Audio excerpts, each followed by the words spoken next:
Top quality और consistent performance के लिए सिर्फ सिल्वर पंप नाम याद रखना।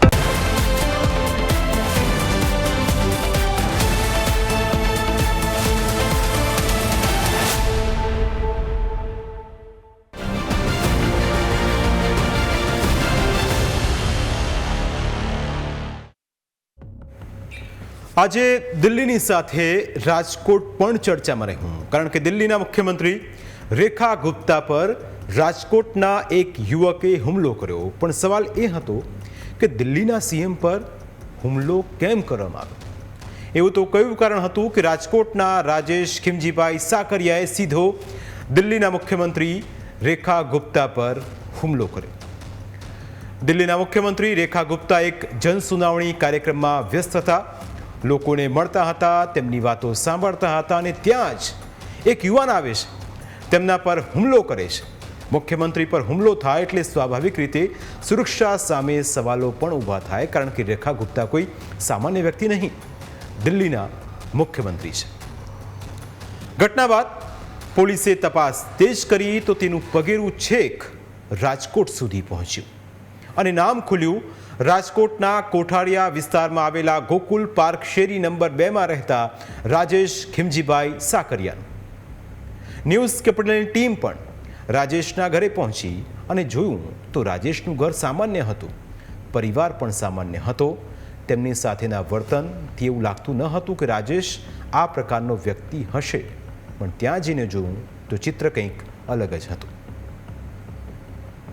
દિલ્હીના સીએમને ફડાકો લાગ્યો અને એ ફડાકો મારનાર વ્યક્તિ રાજકોટનો રહેવાસી છે, ગોકુલ પાર્કનો રહેવાસી છે.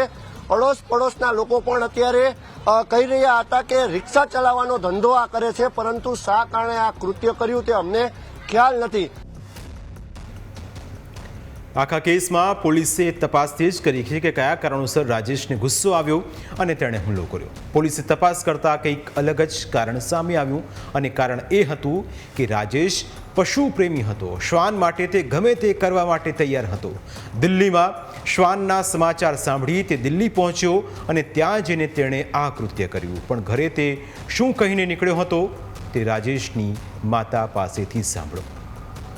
કૂતરાનું જ છે, એને કૂતરા ગાયનું એવું બધું ચકલાન સહીનું એ જ કામ કરે. ગાયની કુંડી ધોઈને પાણી પાય, લીલું નાખે, જા રોટલા પડ્યા હોય ને ગામ શેરીના બધાને રોટલા લઈ જાય.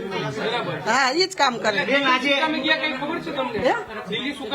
ના, ઈ કઈ કૂતરા માટે ગયા એમ ખબર અમને. ઉજન ગયો એ ખબર, ઉજન ગયો એ ખબર હતી. એને ખાલી એમ કીધું, એને પપ્પાએ ફોન કર્યો ને તો કે દિલ્હી હું કે કૂતરા માટે ગયો, બાકી બીજું ફોન મૂકી દીધો. ફોન મૂકી દીધો. કૂતરા માટે શું કામ ગયા? એટલે કૂતરા નામ કીધું એટલે છે. અમારો વિડીયો આવ્યો હોય છે ને, એને જોયો હોય છે. રાજેશની માતાના શબ્દો આપે સાંભળ્યા. પાડોશીઓ સાથે પણ અમે વાત કરી, તેમણે શું કહ્યું એ પણ સાંભળો. કૂતરાઓને તો દૂધ પાય. અમારી શેરીમાં એક કૂતરું બીમાર પડી ગયું હતું ને, તો એને ડોક્ટર બોલાવ્યા, તો એ પાછું સાજું ન થયું, તો કૂતરાની હોસ્પિટલે મૂકી આવ્યા.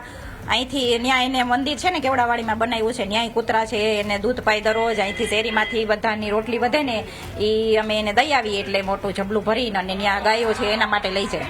એને કૂતરા માટે પ્રેમ બહુ વધારે હતો, એટલે કૂતરા પકડતા હોય દિલ્હીને, એની હિસાબે કદાચ એને ગુસ્સો આવી ગયો હોય તો બન્યું હોય. એટલું જ નહીં, આરોપીની માતાએ કહ્યું કે તેની માનસિક સ્થિતિ સારી ન હતી. અવારનવાર તે આ પ્રકારનું વર્તન કરતો રહેતો હતો અને તેમની સાથે પણ તેણે અનેક વખત માથાકૂટ કરી. રાજેશને દારૂ પીવાની પણ ટેવ હતી, તેનું મગજ તામસી રહેતું. તેની પત્ની ઉપર પણ તે હુમલો કરતો હતો. પોતે રિક્ષા ચલાવી પરિવારનું ગુજરાન ચલાવતો અને પશુ હોસ્પિટલ ખોલવાની તે વાતો કરતો હતો.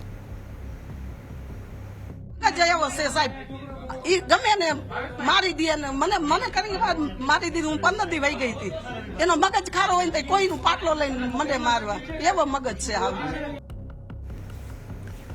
પણ પાડોશીઓ કહે છે કે રાજેશે તેમની સાથે આટલા વર્ષોમાં ક્યારેય કોઈ ખરાબ વર્તન કર્યું નથી, તો પછી રાજેશને આટલો બધો ગુસ્સો આવ્યો તો પરિવારજનો અને પડોશીઓનો તર્ક કંઈક અલગ હતો. અમારા પડોશમાં જ રહીએ છે. શું ધંધો કરે છે આ રાજેશ? રિક્ષા ચલાવે. રિક્ષા ચલાવે છે. કોઈ પોલિટિકલ પાર્ટી સાથે એનું કનેક્શન છે કઈ? એ તો ખબર નથી. બેન એમનું વર્તન કેવું છે પાડોશમાં? પાડોશમાં બહુ જ સારું વર્તન છે. ખરાબ રીતે અમારી સાથે કોઈ દિવસ આટલા વર્ષથી નથી રહ્યા હો. કોઈ દિવસ બહાર ગમે એ ઘરમાં અહીંયા શેરીમાં કોઈ આરે કોઈ લપ નથી કરતા બિચારા. શાંતિ બે એના મમ્મી પપ્પા એની ઘર બધાય શાંત માણસો છે.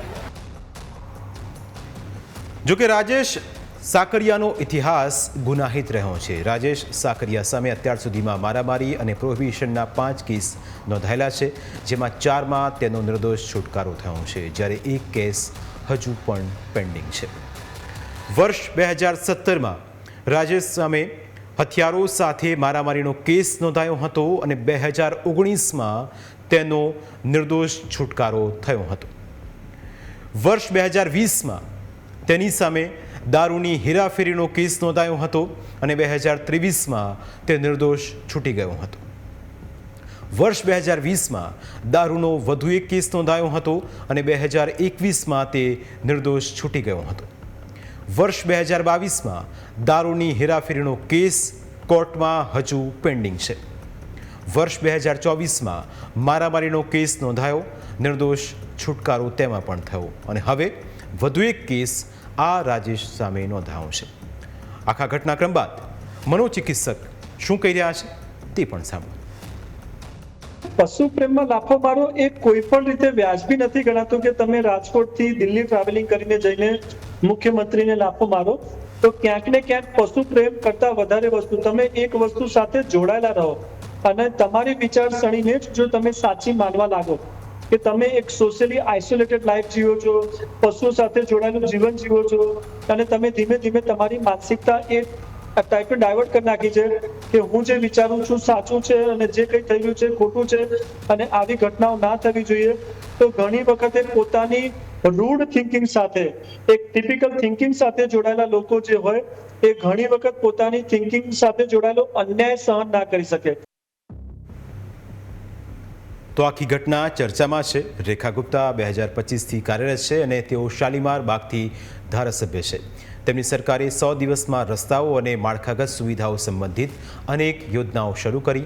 આ પહેલાં જૂન 2025માં પણ રેખા ગુપ્તાને ગાઝિયાબાદથી જાનથી મારી નાખવાની ધમકી મળી હતી, જેના આરોપી શ્લોક તિવારીની ધરપકડ પણ કરવામાં આવી હતી.